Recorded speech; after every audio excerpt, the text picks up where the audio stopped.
You know, when we think about travel, it's usually about escaping, right? Getting away, seeing some cool stuff, maybe just relaxing.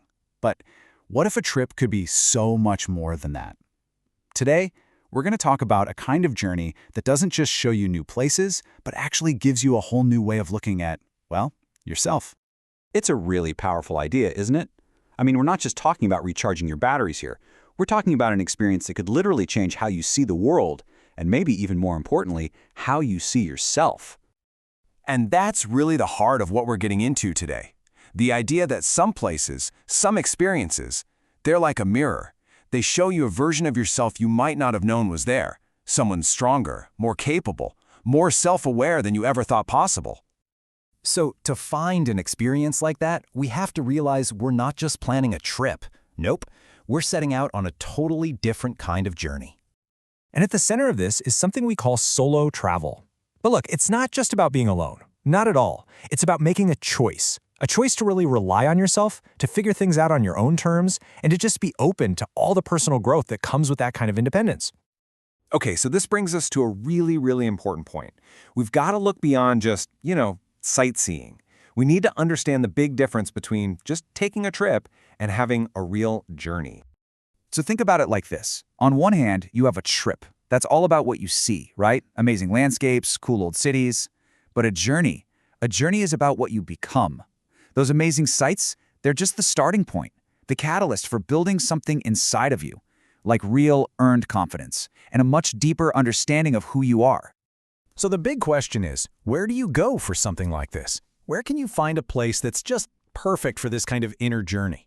Well, it turns out there's one incredible destination that comes up again and again: Morocco. Okay, first off, Morocco is not a place you just look at. It's a full-on sensory experience. We're talking the smell of mint tea and spices in the air, the incredible colors of the markets, the sound of the call to prayer. It just pulls you right into the here and now. You can't help but be present. And it's not just your senses. You're diving head first into this rich, deep history and culture. You're not just looking at old cities from a tour bus. You're walking through them. You're interacting with traditions that are centuries old. It just gives the whole experience this amazing depth. And here's the kicker. Morocco, well, it's not always easy, it's not always familiar, and you know what? That's its biggest strength. It kind of forces you to figure things out, to navigate the unknown, to try and communicate when you don't speak the language, and just roll with the punches. And that is where the real growth happens. So when you put all of that together, the sensory overload, the deep culture, the challenge, you get the perfect storm for a real internal change. It literally creates a path to self-discovery. And this whole transformation thing, it pretty much happens in 3 steps. First, you've got to step out of your comfort zone. That's step 1. That challenge, it makes you adapt. And when you do, you build this real, earned confidence. And that confidence, that's the key. It's what unlocks this deep self-discovery, where you finally see what you're actually capable of. And you know, that might be the most important takeaway. This doesn't take a lifetime of traveling the world. It just takes one.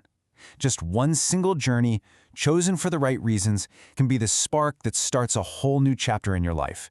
It can completely change how you see yourself and what you think is possible. So, we've talked about the idea of a journey. Let's bring it back to you. Let's talk about the potential for your journey. Because honestly, that transformation is just out there, waiting for you. When it all comes down to it, it's about this one simple truth. The best souvenir you can bring back from a journey like this, it's not a magnet or some little trinket. It's a deeper understanding of who you are. All the amazing things you see, they're just the background scenery for the real discovery that's happening inside you. And so that's the question I want to leave you with. Whether you go to Morocco or somewhere totally different, if you make the choice to take a journey instead of just a trip, what will it reveal about you?